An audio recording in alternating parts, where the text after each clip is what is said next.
はい、皆さん、こんにちは。こんにちは。金太郎です。今日はね、2回目、コロナウイルス、何メーター以内だったら安全、それを理論的に言うという、ディスタンス、距離の話。で、それを今日はご紹介します。じゃあ、行きますか。前回のおさらいですけども、感染率っていうのは、R0。一人の感染者が集団の中に入って、何人感染する力を持っているかというのは示すナンバーです。この場合は5人で R0 が5。そして、狭いところに入ると R0 は急激に増加します。広くなると4。チベットみたいなところだとどんどんない。ですので、東京とか密集しているところ、地下鉄とか非常に危険ですよ。で、R0 っていうのはウイルス固有のナンバーですけども、それだけじゃなくて、人の努力、マスクをしたりとかしなかったり、それによっても変わるナンバーです。そして次はですね、これはウイルススプレッドの飛散モデルというのを考えつきましたので、紹介したいと思います。で、これ、黒い人はくしゃみしてるんですけども、そうするとウイルスを発生します。で、ここに人がいるんですけれども、この人がどれくらいまで近づいたら感染しないか。で、どれくらいまで近づくと感染率が上がるか。というのをどうやって調べるのっていうのを数値化してみました。で、それを今日はご紹介します。これがモデルです。横軸がですね、距離ですね。で、縦軸が感染力の場合は R0 をそのままでいます。人がいると、こういうふうに、この赤いやつがウイルスの拡散状況を数値化していました。で、高さがですね、ウイルスを発生する量、横軸がウイルスがどれくらい拡散するかっていうのを、それが、正規分布に従って、真ん中の半値幅 S っていうのをスプレッドレンガスと私は定義しました。半値幅はこの場合3メーター。データ取ったところコロナウイルスは常温では 3.3 メーターになっています。で、それから、人がどれくらい離れているかっていうのを乖離距離として定義しました。で、これがですね、人がね、近づいてきて R0 が1以上よりも内側に入っちゃうと感染しちゃう。外側だと感染しない。というふうに定義してみました。でこういうモデルを作って解いてみました。金太郎さん。まだ感染してない金太郎さんですね。で、ギリギリこの R0 が1よりも小さいところにいらっしゃいますので、まだ感染してませんよ。だけども、これがある程度近づいてくると、金太郎さんがもう感染しちゃって、マスクをして、また一斉にコロナウイルスが発生します。この重なり合ったミニマムのところ、この赤いやつっていうのはコロナウイルスのみんなの合計です。こういうふうにコロナウイルスが分布して、一番下のところを R0 と定義しました。で、式はこれです。この一人一人のコロナウイルスの合計の一番小さい値を集団の R0 と置きました。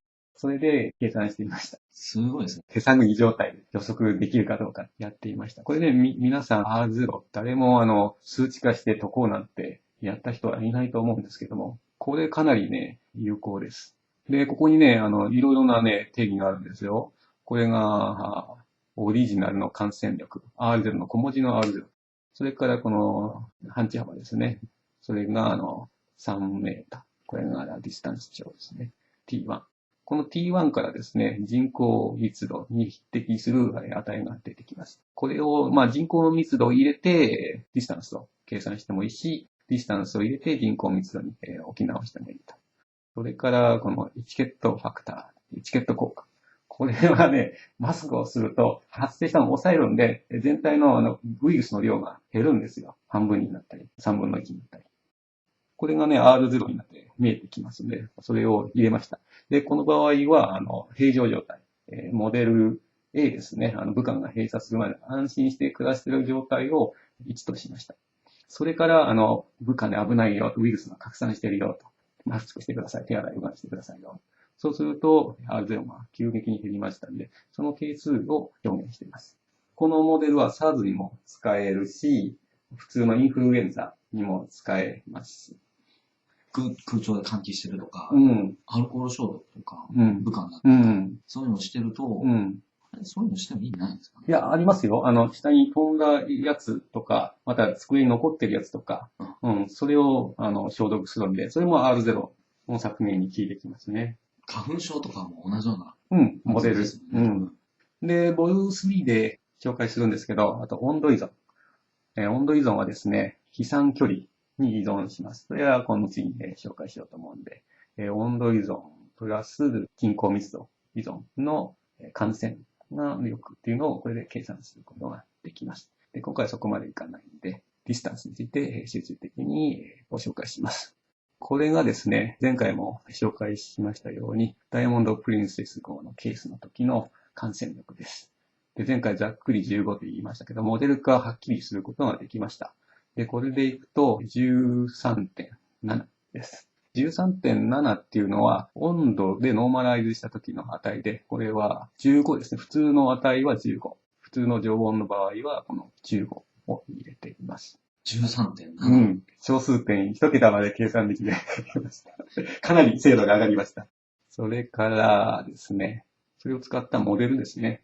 感染の確定者。今日もまた90人くらい出たのかな。これはちょっとアップデートまだしてないんですけども、この式に非常によく載っています。で、最終的に皆さん出るときには、概算で700人前後になっています。これが計算結果から得られた例です。それから前回ね、ホスピタル4000って言ったんですけども、実際にあのモデルで計算すると280です。これ見えないんですけど、このちっちゃいのが一人で、ドドドドドドっているんで、こんな模様になってますけれども、そうすると、感染力が非常に大きくなって、感染する確率だけじゃなくて、死亡率もこれで急激に上がります。この病院の中にいた人の死亡率は 2%。この武漢以外の人の死亡率は 0.6% となってますんで、高濃度のウイルスを大量に高齢しちゃうと、全体のウイルスの人数も上がるし、そのいた人も死ぬ確率がアップするので気をつけてください。で、この青いやつが理論曲線になります。で、ここが東京、シンガポール、北京、バンコク。で、これがダイヤモンドプリンセス。それがこう、だんだんと寝てくる二次曲線かなんかになるのかな。で、これもね、マイナスになるんじゃなくて、限りなくゼロに近づく小さい方は、これがチベット。先ほどのモデルからすると、こういうのが出て、R0 っていうのは測定した報告されたレポートのナンバーから、1日にどれくらい増えるか、傾きから R0 は求まるので、それでプロットすると綺麗に色に乗ります。金太郎の数式はかなり使えるんじゃないかなと思っています。で、それからちょっとログスケールでプロットしました。これ縦軸が R0。で、横軸がディスタンスです。これは、先ほどのパニックホスピタル。これがぐーんと上がってきますんで、ホスピタルの中にぎゅうぎゅう詰めになるとかなり確率が上がります。で、これタッチするともう完全に映れますね。で、それからこっち側が、ディスタンスが大きくなると、これログスケールになってて、このティベット、これくらいですね。だいたい40メーターも離れると、ほとんど感染しない。こういう理論式が出ました。これで説明できるんじゃないかなと思って、今やっている最中です。今データが出始めてますからね。40メートルだと、例えばその同じ映画館にいたとしても、席が離れていれば、問題はないレベル。そうだね。これで行くとですね、40メートルは全然問題なんだけども、もっと近づいても大丈夫です。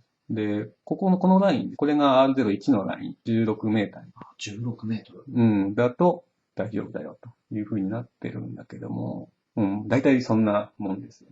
16メートルまでは近づいても。大丈夫だけど、3メーター近づくと確実にやられるっていうのがね、出てます。かなり広がりますね。これは、ウイルスのライフタイムによるんだけどね。エレベーターだったら絶対ダメ。そう。だから、マスクつけて減らしてください。で、今回は、第2回目、デンシティのモデル化。で、第3回目は、温度依存性。じゃあ今日のおさらいでいきますと、最後のスライドと。で、この3メーター。これはですね、もう、確実に移りますよと。で、映らなくするためには16メーター。じゃないと、こんな風にダイヤモンドプリンセスのように人がどんどん増えてきますよと。これはね、リニアにプロットしてるんでわかるんですけども、予測でいくと、合計700名前後の人が完成、確定されると。で、4人くらいが亡くなられるんじゃないかなという予測が出ると言います。これに沿って今、刻々データが出てるんですけども、一刻も早くこういうね、計算っていうか、アイディアっていうか、そういうのを皆さん知っていただいて、間違ったジャッジとかしないようにしてもらいたいなと願って、必死に頑張っている最中です。それじゃあ、今回はボル2ということです。ありがとうございました。ありがとうございます。15メートル離れないとダメっていうと、かなりの感染力だよね。密度で15メートルって考えると、結構スカスカにしないと。だからね、船の中でマスクしてみんなバイバイってやってるけども、あれ完全に映ってるんだね。データからいくと。うわぁ、15メートル離れないとダメ。でも私が勝手に言ったんじゃないの？解析して R0 各都市で、プロットして理論的に乗ったから言えるんだよって。それがね、誰も分かってないんだよね、多分ね。これなんですよ。ここにちゃんと乗るんで分かったことです。飲み会の席でもうすでに15メートルは切っちゃいます。飲み会の席はもう余裕で移りますよね。しかもマスクしていなかったら。だから、これが消える2年間は15メーターマスクなしはね、危険ですよね。そうしないと日本全体のR0 が上がっちゃいますんで。今、R0 競争っていうのも測定してますので、各国の R0 がどれくらいまで改善したかで R0 ランキングが出るんです。それも、時間がございましたら発表したいと思います。半径15メートル以内に感染してる人がいなければ、まあ、人がいても別に。そうなんだよね。そこもいいポイントなんだよね。R0 は、一人に対してみんな数字言うけれども、実際はそこに感染した人が何人いるかで、全体のR0 がポンと上がっちゃうんですよ。だから感染していない人がその集団に入ると、すぐ感染しちゃう。その人が15メートル以内に来たら、感染してしまう。しかももっと寄って、3人、4人、15メーター以内に入っていったら、R0 がポンと上がる。だからね、R0 感染力っていうのはね、人でもよるし、状況にもよるし、いろんなものにもよるんだよね。だけども大体ね、3メーターはもうほぼほぼ、ウイルスバンバンいるよと。概念をしっかり覚えていていただけたら、どうしたら防げるかとか、そういうジャッジができるんじゃないかなと。一人一人がやらないと効果ないんですよ。ちっちゃくても徐々に移っていくから、防ぎようがないんですよね。みんながやらないと確率的に。10人かかって2人しか病院に行かないんですから、これ。あとの8人は、風邪かなーって言って、かかったかなーも知らないで、そのままコロナウイルスを拡散し続けますから、止めようがないんですよ。で、それを移らないようにするのもマスク。移るのを防ぐのもマスク。手洗い。で、それがね、大事なんです。自覚のない人から移ったり移らなかったりするので。で、弱い人が、身体的に弱い人が、きつい症状になって病院に行く。そういう病気だっていうのがね、これデータ解析してて分かりました。感染している人って分かればいいですけど、分かんないから。これ分かんないんですよね。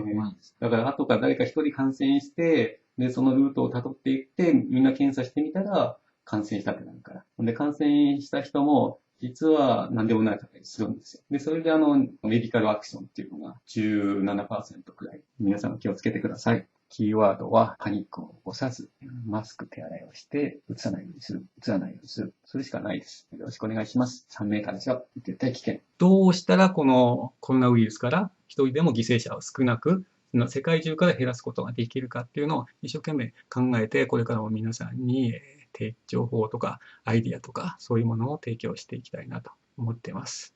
じゃあまた新しい結果が出ましたらね、皆さんにお伝えしますんで、今日はこの辺でお別れしたいと思います。ありがとうございました。今後ともよろしくお願いします。ありがとうございます。これをですね、いいなーって思った方は、どんどんスプレッドしてください。コロナウイルスも早く世界中に広めてですね、みんなでね、コロナウイルスを止める対策を一緒に考えれば、必ず人類はこの危機から解決して次の新しい世界を作ろう。それが、金太郎の願いです。よろしくお願いします。よろしくお願いします。